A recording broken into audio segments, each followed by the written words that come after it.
Next pier is Pier 5. There are 4 littoral combat ships at Pier 5. They're built of aluminum. They're designed to go fast. 418 feet long. Each one has a 57mm rapid fire gun in the bow. Large flight deck back aft for vertical takeoff and landing aircraft, both manned and unmanned. The 4 ships there, number 20 U.S. Cincinnati, behind Cincinnati. Another vessel that might be USS Manchester back there, or USS Montgomery.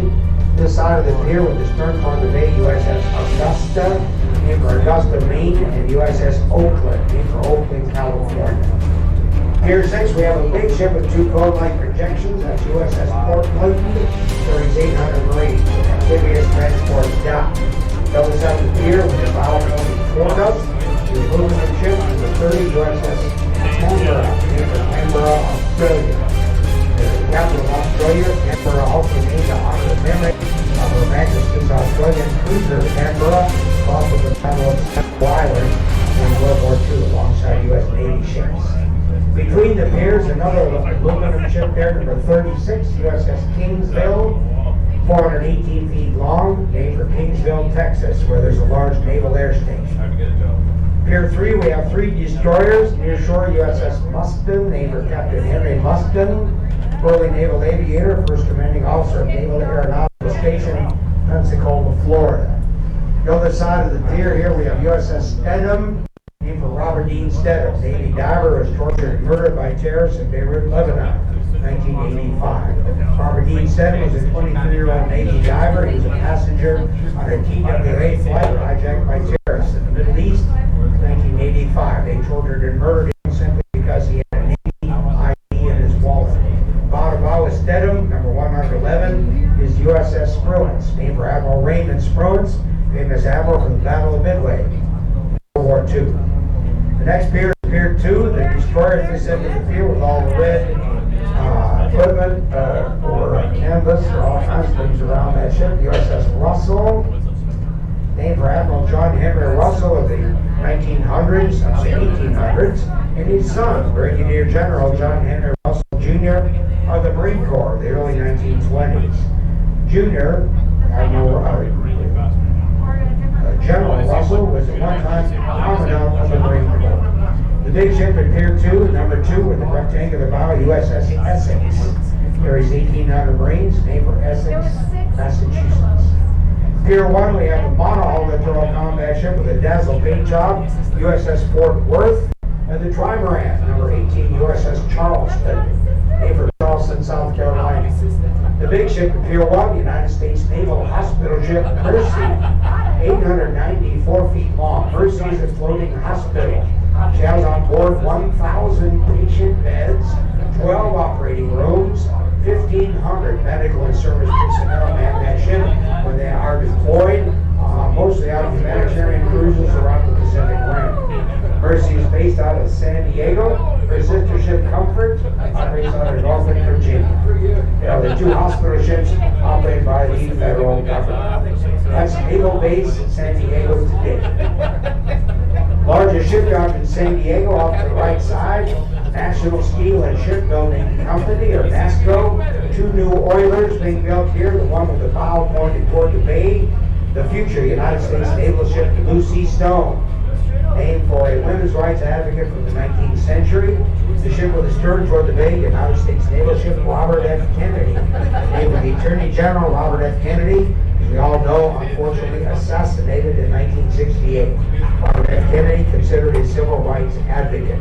The destroyer tucked in there being overhauled, number 93, USS Chung Hoon, named for Rear Admiral Gordon Chung Hoon, United States Naval Academy graduate and a Hawaiian American descent. Admiral Gordon Chung Hoon, highly decorated commanding officer of USS Sigsbee during World War II. Didn't make Rear Admiral. The big green and blue box on the right side, called the NASCO Builder, is a floating dry dock used to lift ships out of the water for inspections and maintenance. The big ship under construction hasn't hit the water yet. The future United States naval ship Sojourner Truth, named for the pen name of escaped slave Isabella Baumfree, who escaped to freedom in the 1850s in New York State. Isabella Baumfree became an orator and writer on anti-slavery, women's rights, and temperance subjects. Isabella Baumfree became a famous civil rights leader. She was interviewed by President Abraham Lincoln during the Civil War.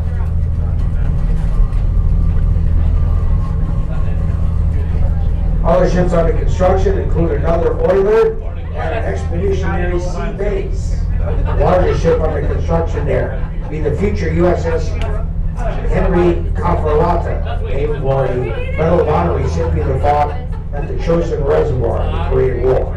Henry Cafarata, Medal of Honor recipient, did survive the Korean War, lived to be 86 years old. That's the NASCO Shipyard, National Steel and Shipbuilding Company, division of General Dynamics Corporation. You have keen eyesight, you can see that white crane on the barge there. They're doing some dredging over there right next to the pier. Off to right, another shipyard. We're having to take a little bit of a move here because you got the Navy destroyer, USS John Paul Jones, coming this way. Also, there's a large commercial ship leaving port out ahead of us. On the right side, one of my favorite tugboats here, number 10, Sea Tractor Tug. Captain is my son-in-law, Captain Aaron.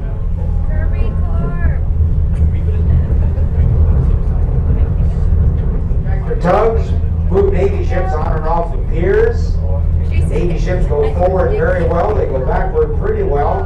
They don't go sideways too much. They use these tugboats to move the ships on and off the piers. Called the Sea Tractor Tug, diesel powered, very maneuverable, powerful tugboat.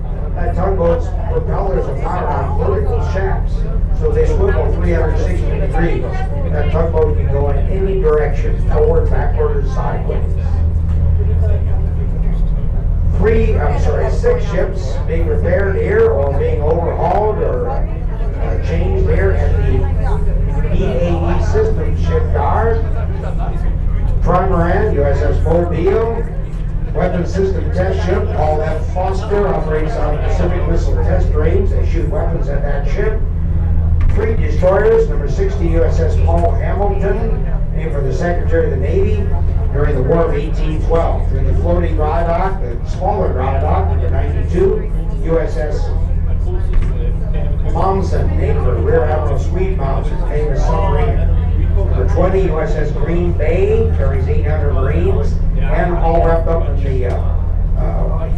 in the largest floating dry dock, that's USS Halsey, named for Fleet Admiral William F. Halsey. He insisted on calling him Admiral Bull Halsey. That was his nickname at the Naval Academy. He didn't like the nickname, but it did stick. It was popular with the media. There's a chemical company on shore to the right, owned by a British firm called Tate and Lyle. They make gel and gum over there. Gel and gum is an ingredient in the making of soy milk. Overhead, the award-winning Coronado Bridge, opened in December 1969.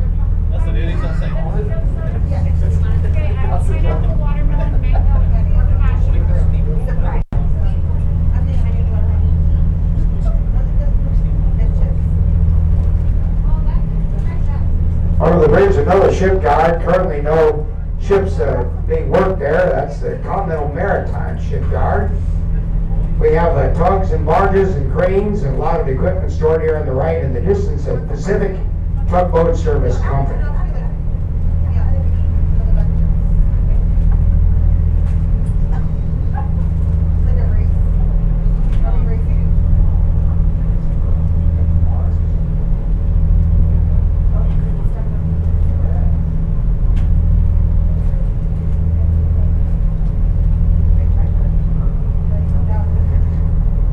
Side, another tugboat awaiting the arrival of USS John Paul Jones.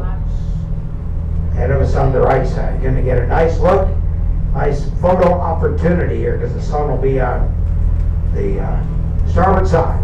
John Paul Jones, of course, named for Navy patriot Captain John Paul Jones, originally Scottish, volunteered to fight for the United States in the American Revolutionary War. Commanded a ship named Bonhomme Richard, given to the United States by France during the American Revolution. Tugboat pulling in behind the deal over there is called E-Wolf. That is the first all-electric tugboat here on the west coast of the United States, operated by the Crawley Tug Company, headquartered in Jacksonville, Florida. Endeavor, the blue and white vessel over there, is an offshore supply vessel. Big gray ship up ahead, the USS Robert E. Semantic. We'll talk about that after we see USS John Paul Jones passing us on the right side. 505 feet long. Arleigh Burke class destroyer, crew of 350, powered by gas turbine engines. 5-inch gun at the bow, guided missiles, primary weapons. Ship's motto, in harm's way. Flight deck back out for helicopters, USS John Paul Jones, an Arleigh Burke class guided missile destroyer powered by 4 gas turbine engines.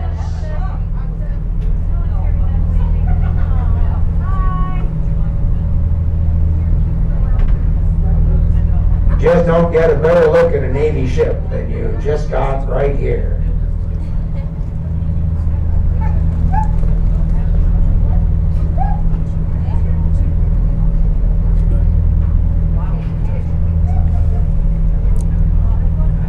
The big gray ship on the right side, USS Robert E. Semantic, 785 feet long, a floating military base known as an expeditionary sea base. This ship has the capability of landing vertical takeoff and landing aircraft on the flight deck, launching boats off the side of the ship, billeting troops, storing weapons, and of course, a floating military base. We can move this ship anywhere around the world in international waters. So I have to ask permission to have a military base on another country's land. Expeditionary Sea Base, named for Robert E. Semantic, hero of the Korean War. Fought at the Battle of Bunker Hill in Korea. Did survive. Seriously wounded, but did survive. The Dole Caribbean here on the right side.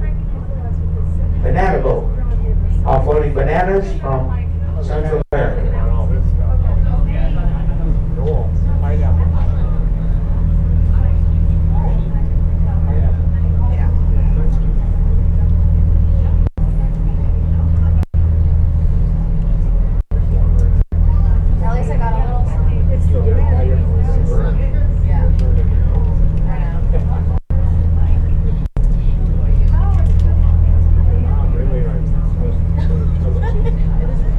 Off the right side, you get a nice look at a big motor yacht here, 348 feet long, valued at over $300 million. This yacht is named Amadea. This is the yacht that the U.S. government seized in Fiji in 2022. Supposedly owned by a Russian oligarch by the name of Solomon Karamov, supposedly a friend of Vladimir Putin. I guess the federal government's thought were if we start confiscating yachts of friends of Vladimir Putin, perhaps he'll talk to the former president about extending the war in Ukraine. Well, it didn't work all that well. They seized that yacht, hid her in San Diego until about 3 months ago when they brought her out. I read that the U.S. government is spending between $500,000 and $1 million a month to maintain that yacht, so it doesn't deteriorate while it's in U.S. custody.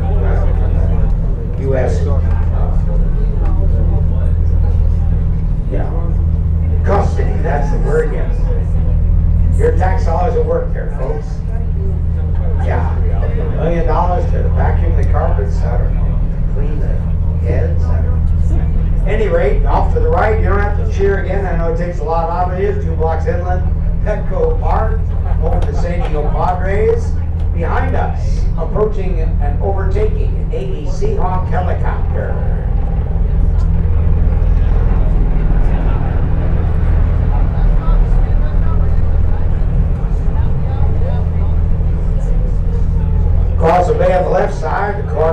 Ferryland Marketplace. On the right side here, Embarcadero Marina Park surrounds the San Diego Marriott Marina. In the park to the right, the Rainy Shell at Jacobs Park is a concert venue opened 2 years ago for the San Diego Symphony Orchestra. Summer concerts on San Diego Bay. Other events, other entertainers do use this facility. Entire line of events. Go to the internet. Go to theshell.org. Get the entire lineup of events and how to get tickets for various artists and other events scheduled here at the Rainy Shell at Jacobs Park. $80 million edifice. Most of the money donated by Ernest and Evelyn Rady, philanthropists who also support the Rady Children's Hospitals. Also the Irwin Jacobs Foundation, or Irwin Jacobs founded Qualcomm Corporation. His foundation also donated part of the money for the Rainy Shell at Jacobs Park.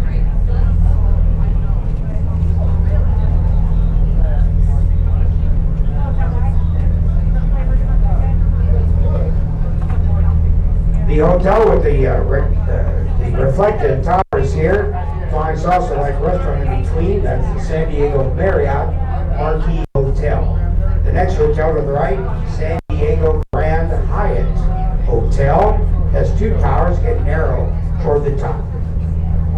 Other tall buildings just beyond these hotels, particularly tall buildings with large external balconies, are condominiums.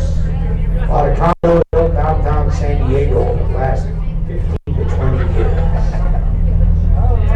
The north end of the park to our right, Seaport Village, a popular shopping, dining destination on San Diego Bay.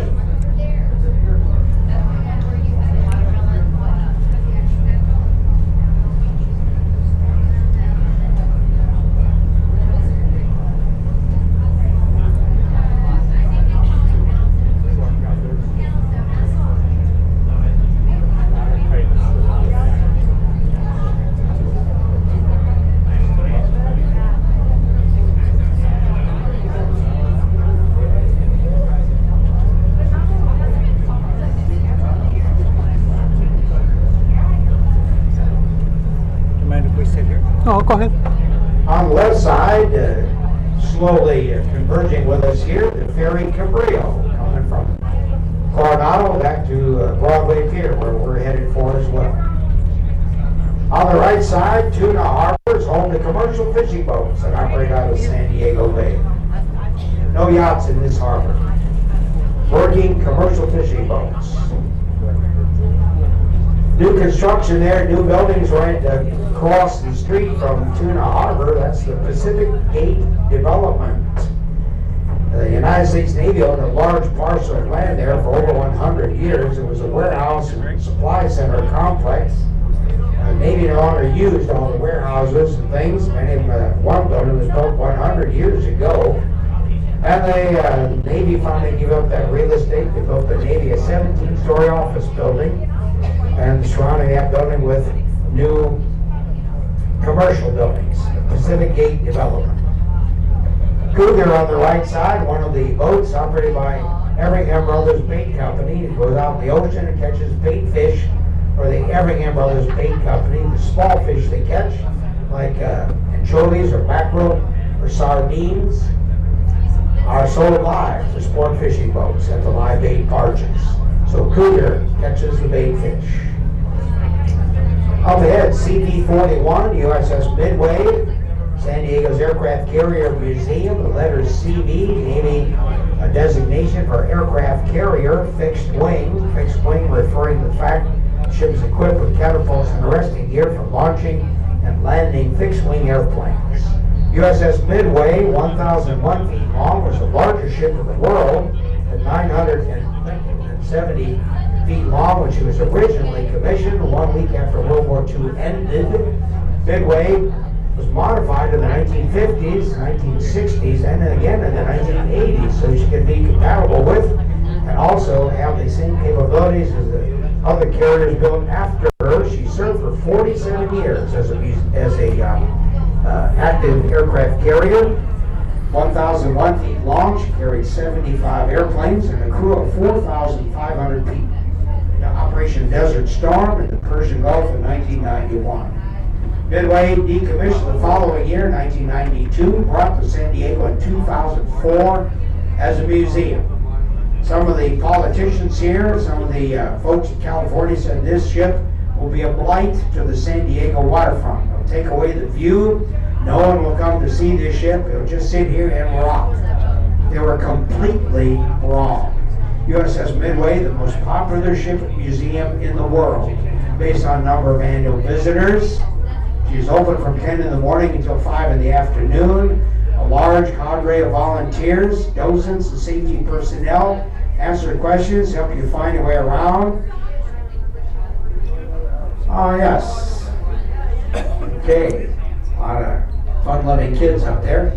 Midway is open to the public from 10 in the morning till 5 in the afternoon. I heartily recommend multiple visits to that ship. As we turn into the fairway, time to remind you, if you're here for our 1-hour tour, it's coming to an end. If you're here for our 2-hour tour, you've been with us 1 hour, there's another hour coming up, 3 o'clock, 4 o'clock, the North Tour of San Diego Bay. Stay on board if you're waiting for that second hour. We'll be heading out to the ocean entrance today. We'll see seagulls, we'll see submarines, we'll see sea lions, we'll see where the Navy jet crashed 9 days ago. Hopefully they're trying to find out how to get that wreckage out of the water. Unfortunately, no one is hurt or killed, so that's a positive. We'll see that on site as we head by it here on the North Tour. Stay on board if you're waiting for that second hour. If you're leaving, you'll see me down on the dock. My name is Rusty. Happy to try to answer any questions you might have. If you enjoyed my presentation, we narrators are allowed to accept gratuities if you care to honor me in that way, although it's not required. It is appreciated. Thanks for going along. Please be good to one another. Have a safe weekend. Enjoy the sunshine. Peace out.